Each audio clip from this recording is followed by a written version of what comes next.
History Month, we'd like to tell you about the story of Bill Key, who was a black slave, and his amazing horse, Jim. Jim Key. Jim the horse was raised in Shelbyville, Tennessee by Bill Key, a boy then before the Civil War.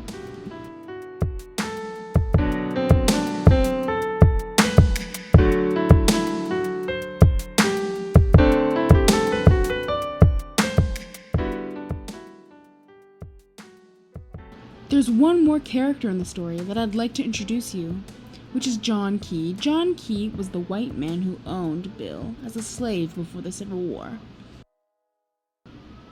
As a young boy, Bill was given special attention because of his ability to work well with the farm animals. He learned to read and was able to study veterinary text and experimented with animal remedies.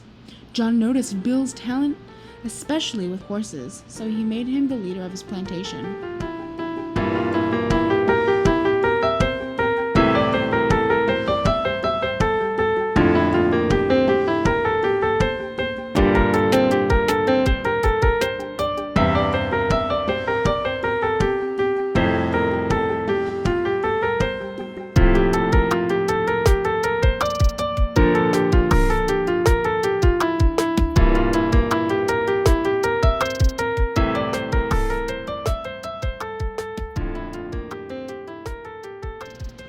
The relationship between John W. Key's family and Bill continued to grow stronger, and after the Civil War, when the Key family lost everything, Bill, who by then had accumulated quite a sum of money, stepped in and helped send John W. Key's two sons to Harvard.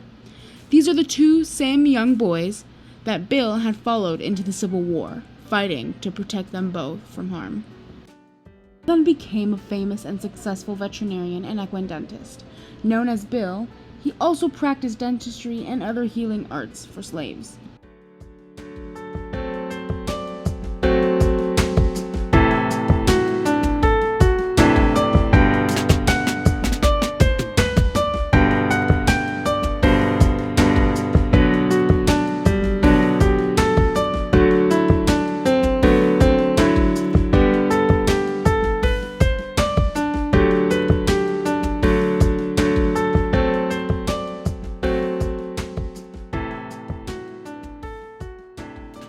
Bill opened a horse hospital in downtown Shelbyville. While he had no formal training, he was considered to be a veterinarian by the townspeople. He also opened a racetrack, a restaurant, a hotel, and operated a successful pharmaceutical business.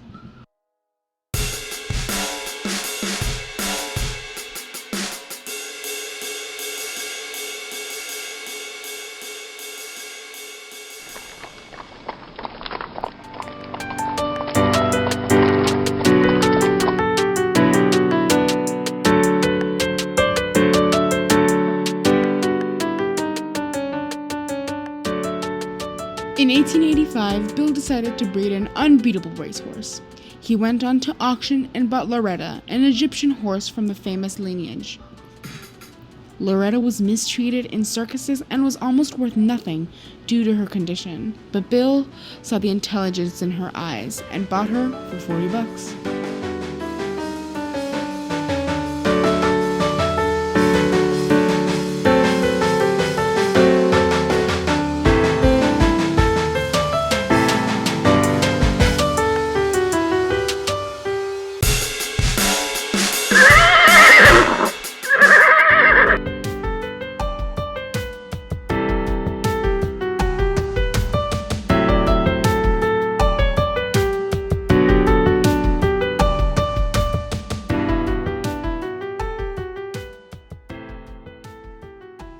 Bill then bred Loretta with the #1 racing horse at that time, an American-bred Hamilton.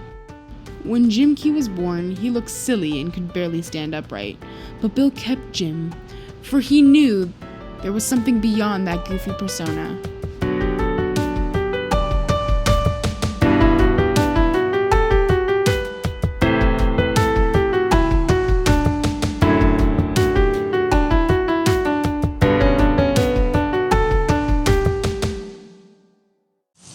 Bill brought up Jim Key with patience and kindness, and soon realized that he could teach him tricks just as he would a dog. After 3 or 4 years, Bill took Jim on the road with one of his big money-making products, Keystone Liniment Oil. On the road, Jim does all kinds of tricks, like spelling the name of a member in the audience by taking letters from racks, writing his own name, Jim, with chalk, and many unbelievable things.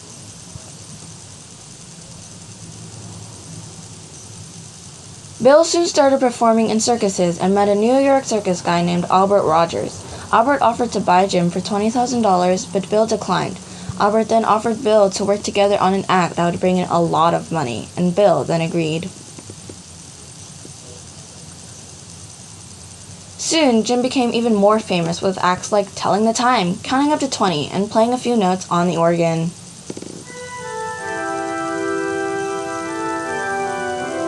All these crazy stories catch the attention of some Harvard students, and Bill agreed to do some studies to prove that Jim Key was for real. After doing some tests like putting Bill in the back of a room to see if there were some signals between them, they concluded that Jim Key's acts were genuine. The American Humane Society took notice of how kindly Bill treated Jim and contacted him to ask if they could do some project in which they will teach kids how to treat animals with kindness and respect, just the way Bill did with Jim. In a spelling competition with elementary school kids, Jim proved to have the spelling capability of a 6th grader. He was able to spell the name Allison Roosevelt. Allison was President Roosevelt's niece and was present at the front line along with the students.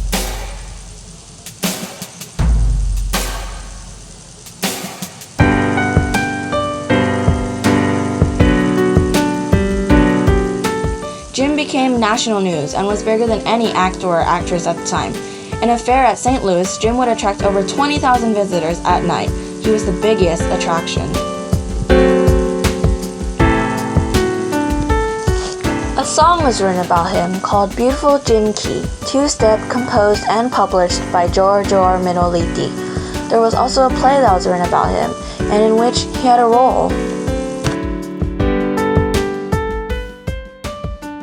The American Humane Society produced a special button and medal honoring Jim, and 2 million children signed a mercy pledge to be merciful to all animals. Unfortunately, 3 years later, in 1912, Jim Key passed away at the age of 23.